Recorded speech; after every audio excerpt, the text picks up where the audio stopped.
So, Drewsky, thank you so much for taking the time to do this little conversation. I gotta start it off with a very, very, very important question. More so than anything else, I think.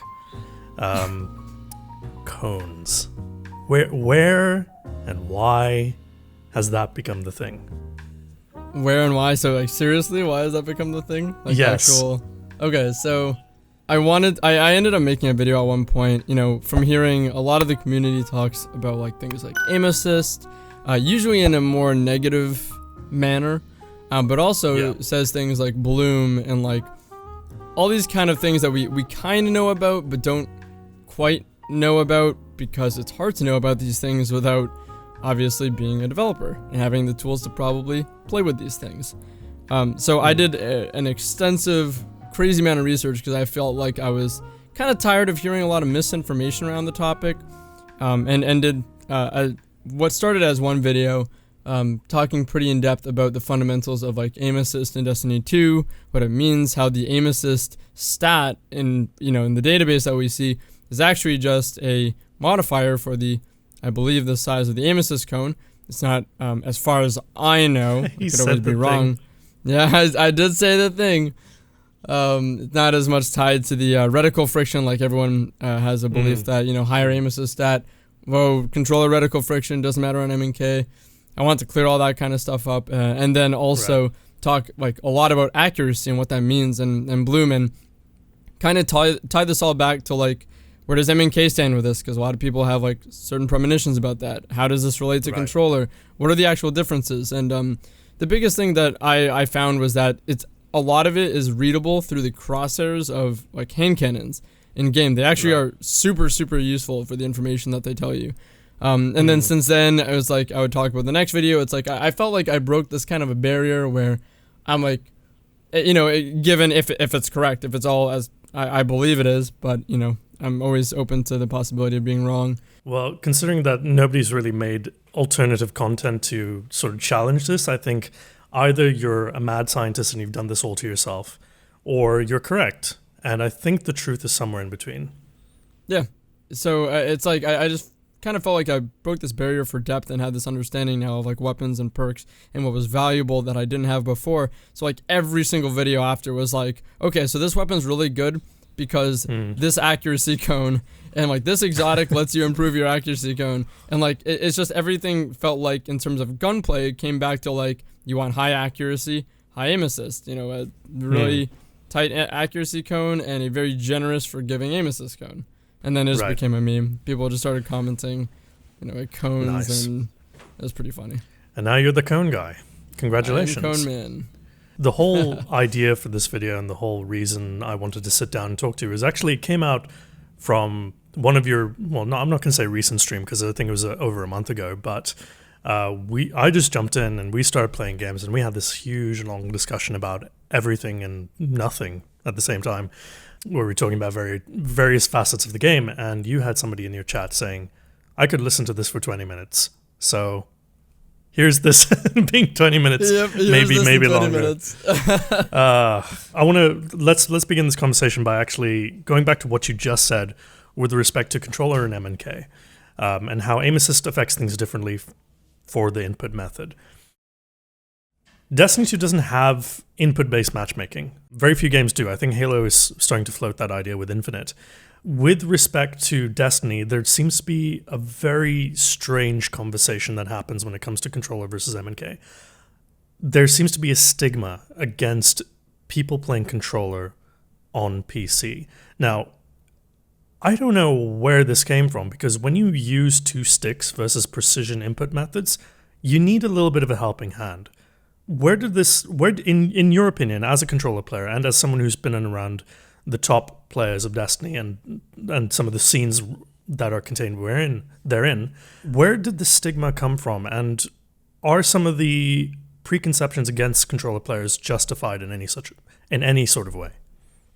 I think that the earliest I remember people kind of having qualms with controller was when Destiny 2 PC first came out. And I think, if I can remember or understand correctly, it was because it was kind of seen as like, okay, yeah, we're all transferring over to PC and we're all learning M&K, but some of you guys are sticking with controller, while others are trying to learn M&K and are obviously not as good as it. And maybe people kind of got upset losing to people because they were learning M&K or because they were new to something, and they're like, oh, well, you're on controller. I remember seeing those memes like, like something like Destiny 2 PC sweat like starter pack, or like those kind of memes, and it'd be like a controller and like stuff like that. I think that it originally came from the fact that a lot of people were kind of swapping over, and some people just didn't. And those people that were swapping over, probably in the long run reap the benefits at this point, to be honest. Yeah. But yeah. And then that's good on them. That's amazing for them. But early on, it was probably really annoying going against players that they kind of probably felt like they were better than, but they couldn't execute that at the time because they were still improving. Now they can probably, have a heyday with them. But I think that's where it came from earliest in Destiny 2. I think where it is now is a little bit of a different place. I think it's comes from the thought or understanding that it is easy to like. I want to say mainly snipe, auto rifles as well, I guess. But I think the main hate comes from like, controller's so easy to aim with, or it takes no effort to snipe with or whatnot. But is it that easy to aim with though? Because you're going from a mouse to two sticks that you're controlling with your thumb. Yeah. Is it really that easy? I don't know. Like I find myself in this place where I'm like, constantly thinking to myself, I feel like I'm putting in a decent amount of effort. Like I have days where I just don't hit my shots and stuff like that. Sure. But then I'm maybe I'm just really bad, and like other people are completely right, and I'm like, I'm not sure. I want to say that I guess from as unbiased as I can, I do believe that firstly, reticle friction or aim assist, if you want to call it that for controller, is not there as a plus. It's not like, right. Yo, you can aim perfectly fine with this, but controller, yeah, you get that extra stuff to make sure that you're super good at the game, even if you're quote-unquote undeserving. No, like aim assist or reticle friction, these algorithms were developed to make first-person shooters playable and feel good playable on controller, which is thumbsticks. Right, this was which is sort of the bread and butter of Destiny. That's why people play it to begin with. Yeah, I mean, it's the bread and butter of Bungie, if we want to go that far back, right? This is Bungie's wheelhouse. They are one of the key innovators on their, like, the way that they've made gunplay feel on a controller. They've done it, in my opinion, better than anyone else has. And so those things are there to allow you to play, not to, like, yeah, now you have an advantage. It really doesn't work like that. But secondly, if I was going to develop... Sorry, go ahead. Didn't mean to interrupt. Yeah, no worries. I was going to say that I do think that it's easier, maybe not easier, but I'm not sure the word I'm looking for. I think you could perceive it as lower effort. I'm not sure, but I do think that controller's initial ability to grab the target is easier than that of M&K. I will say that. Yeah, I don't think persistently anything else over a long period of time, like needing to like reacquire your target, and stay on target with a bunch of other factors. I don't think that persists, but I do think that initial grabbing your target, if I'm gonna call that, acquiring your target, is easier, which is why sniping, a lot of people say like, oh, it's easier on controller because you just flick to them, right? Right. So yeah, I think make the same. You can make the same sort of argument for M&K though. Like as somebody who was controller and then also transitioned over with PC and was subsequently terrible for a year. Now I'm at this point where I'm noticing that I'm hitting a skill ceiling with Destiny 2, and it was lower than I expected because of bullet magnetism. Yep. Like my crosshair does not need to be perfectly on the enemy for the shot to register, especially with sniping. I feel like sniping is very, very generous, especially when it comes to how flinch affects. I don't know if flinch affects M&K the same as it does on controller, but either way, the mechanic is extremely generous. If you're not perfectly on aim, you can sort of use incoming fire to get yourself on aim, which is stupid and needs complete rework in my opinion. But here's my initial, like, well, not initial, it's a well thought out gripe with the whole, like, oh, you're a controller, therefore it's easier for you argument. Is that there isn't a skill ceiling for M&K because of those hitboxes or bullet magnetism or aim assist or whatever you want to call it.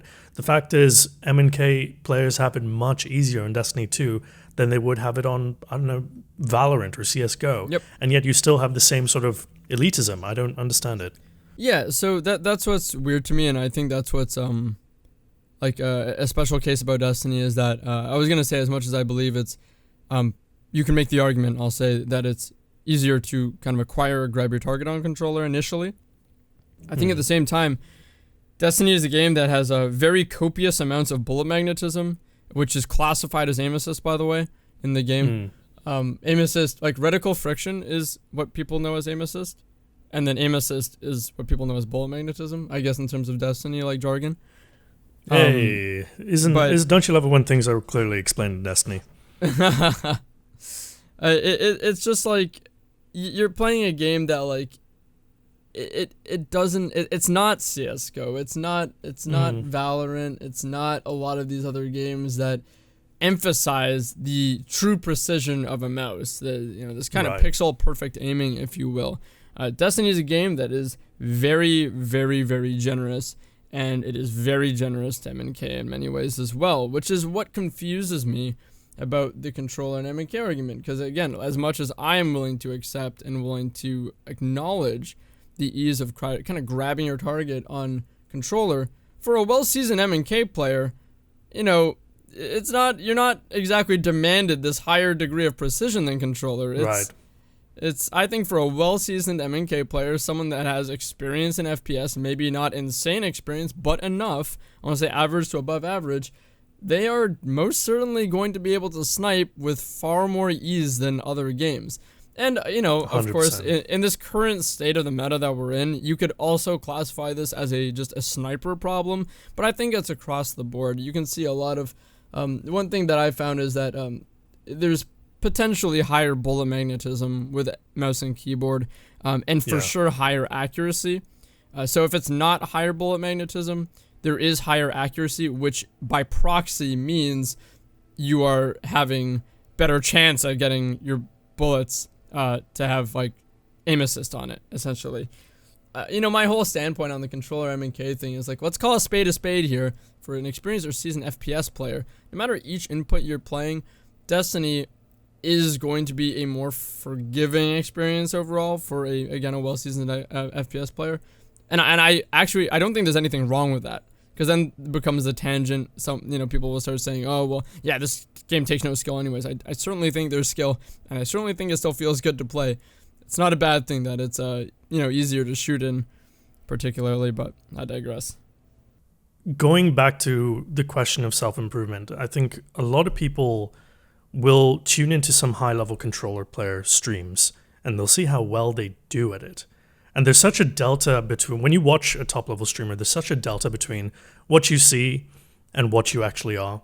And the fact that you see it may encourage you to think that you could do the same things, but it's not as simple as that. And I think one thing that I've seen this question pop up in your chat a few times, Drew, is, should I switch to controller? Because I know you do, Drew. Like, I know you're a good controller player, and like you make it look so easy. Is that something people should entertain when they want to consider getting better at the game? Or are there other facets that they should be a little bit more honest about when it comes to analyzing themselves? Does controller or M&K really make any sort of difference as to like the level of your game? I think it does. I would say that like overall, M&K has a higher skill ceiling.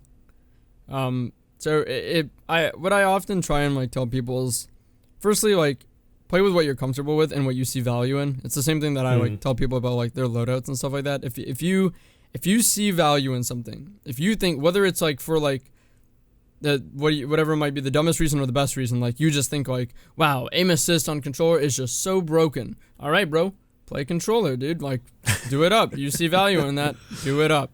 Or you're like, dude, the movement on M&K is so bizarre, and like, dude, snipers are so like crazy, or I don't know, man. Like, whatever reason, like it could even be in a negative context. But my point is, if you see this kind of tremendous value in something, don't complain about it. Play it. Like, use it if you see that value. And if you're comfortable with it, use it. But if you're not comfortable with it and you still see value, get comfortable with it. So in that context, would I entertain controller as like a way to improve the game? I mean, yeah, if you see value in that and you are maybe more comfortable with it, sure, go for it. I think it's a little bit of a two-sided coin though, because there are some people that maybe are comfortable with what they're playing and are looking to elevate their game. And in that scenario, I'd encourage you to then maybe get out of your comfort zone and swatch. Jeez, I couldn't speak there. Words. I would encourage you to swap, because overall the facts are in my, well, I'm gonna say facts, but in my opinion, but I think it's pretty factual that mouse and keyboard has a higher skill ceiling. You see the movement and the plays that and the versatility that some players have from playing mouse and keyboard, and that's for a few reasons. That's because of the way that you're able to move your character and turn your camera, but that's also the way that you're able to maintain, having that level of control takes lots of development and lots of time. One could argue more time than on controller. I don't know. But when you get to that level of control where you can be so fine-tuned yet so fast on a dime, that's what I'd consider mastery, and that's a high skill ceiling that you can work towards. There's also just... Sorry. Oh, no worries. I was going to say the last thing is that there's also just, like I said earlier, increased things like accuracy on mouse and keyboard. That literally means that you jumping in the air is going to work better than on controller. So, like, if you see value in that, get out of your comfort zone. From my experience, when you go into the top, like, 0.1% level of players, and we're talking about, like Scrims, Face It, Thieves' Den, those sorts of tournaments that are held and you see on Twitch every so often, there's a certain level of mechanical skill that if you're on controller, I can see you struggling because there's just not enough window of time for you to get set up. And it's harder to translate input to action on controller, in my opinion, because you're limited to 2 sticks. Whereas on mouse and keyboard, you have precision-based inputs that are instantaneous. And you make life a lot difficult for yourself as well if you're not using a, quote, pro-rated controller, or not a fresh controller with no like travel or sway or anything like that. Yeah. But that being said, there are some very, very high-level controller players who do just fine in this. So is it a playstyle adjustment, or is there just like literally I have to work twice as hard to be as good as MNK players? I think it's more of a playstyle adjustment. I think that there's, in many ways, like, it's a give and take, right? On mouse and keyboard, you're going to overall... Like, when I was playing mouse and keyboard, I felt... And it was almost addicting from, like, that one night. Like, I'm not going to lie. I felt so in control of my shot and my precision. And for 2 reasons. Because of the stability of the weapon and what felt like to me... I'm sure it's what's the word? Relative... but felt like a little less flinch than I'm used to.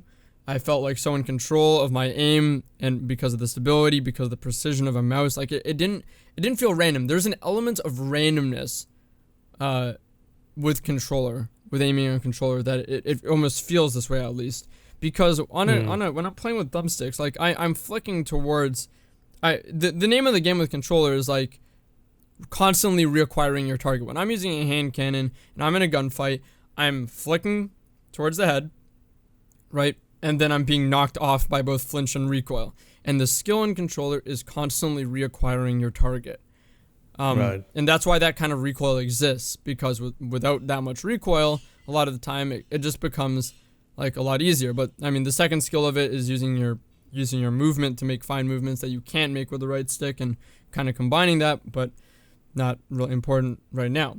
But my point is that develops this kind of feeling of randomness sometimes, where like, I guess if you like over flick or whatnot, whereas I felt like on MNK, like you can just so smoothly, not trying to say that it's like better because of this, but my experience of it was that I could really, I could really just have so much, it felt like I had so much control over that, like my aim. So yeah, I feel like I I've lost my train of thought of where I was going with that. That's so good. We've been talking about MNK and controller for like 20 minutes, so I think we've pretty much like said what needs to be said. Basically, MNK superior controller is wash, GG, easy. I do think. I guess I remember. I do think that you can make either work. I do think it's just maybe a playstyle change. You need to accept that on mouse and keyboard you have a higher skill ceiling for movement, but on controller you have the potential to grab your targets more consistently. I want to say, feel free to disagree with me, but as unbiased as I can, I feel like there's a bit less margin for error when you're grabbing a target on controller because of the reticle friction than mouse and keyboard, and that's why people have an issue with like sniping at the moment for controller, because like I think an MNK player still has a bit more error than a controller player when like initially kind of like grabbing the target. They kind of flick. I think that's probably where the Stigma comes in, though. It's that reticle friction. I'm not sure about margin of error. I can't measure that, and I don't have personal experience to speak to that. But I think it's just that reticle friction. It's the, we're going to aim lock for you, so therefore it's easier. But there's so much more to the fight than just target acquisition. It's positioning, it's reaction, it's maybe a little bit of mental games if you're in a 1v1. It's using your abilities, using your supers. Like there's so much more to the fight than just input method and how you acquire a target, because that is just, yes, it's an important part of gunplay and gunfights and being a good teammate and all that, but you still have to pull the trigger, and there's so many things that can happen between target acquisition and pulling the trigger. And then, of course, making sure that you're on target too. It's not like you play controller and you just waltz around in sixes and it's just an immediate snap. No, it's more so just a hint that, there's someone in that general vicinity and maybe you should aim towards them. Yeah. At least that's how I perceive it on your streams. Because when I see you like line up snipes, it's almost like time stands still for a second. I know that's the reticle friction at work. Because you just zone in on that person. Yep. I mean, like a lot of the time when I'm lining up snipers, it's either I'm like, I have to line up the shot, so I have to like, quote unquote, acquire my target. So lining up the shot kind of means like get it in their vicinity and then like flick towards the head.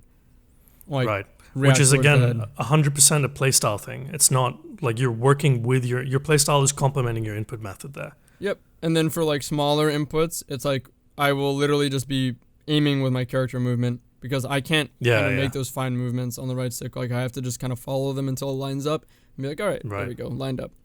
I think it's just it's two very different ways of aiming, and I think Destiny it's just so surprising to me, the kind of Stigma, because I think that Destiny, I'm of the opinion that Destiny has done such a great job of like balancing the two against each other. I really do feel like it's like just really tangible kind of trade-offs between the two. It's just a different way of aiming, it's a different way of playing, and I think it's so cool to have them both in a place where they feel even. I also think that a lot of the Stigma literally comes from Fortnite. I've heard so many times, more aim assist gives you more frames.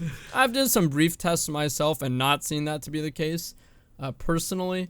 Fortnite also has dedicated servers, and I'm not going there. Yeah, I mean, it's just I was gonna go there, but I don't want to go there. It's just like it's not the same game, so like I don't know why we're like, when someone says, controller gets this and then links me a Fortnite video, I'm like, well, good thing I don't play Fortnite, right? So can I get your permission to move off this topic now? Yeah, let's go.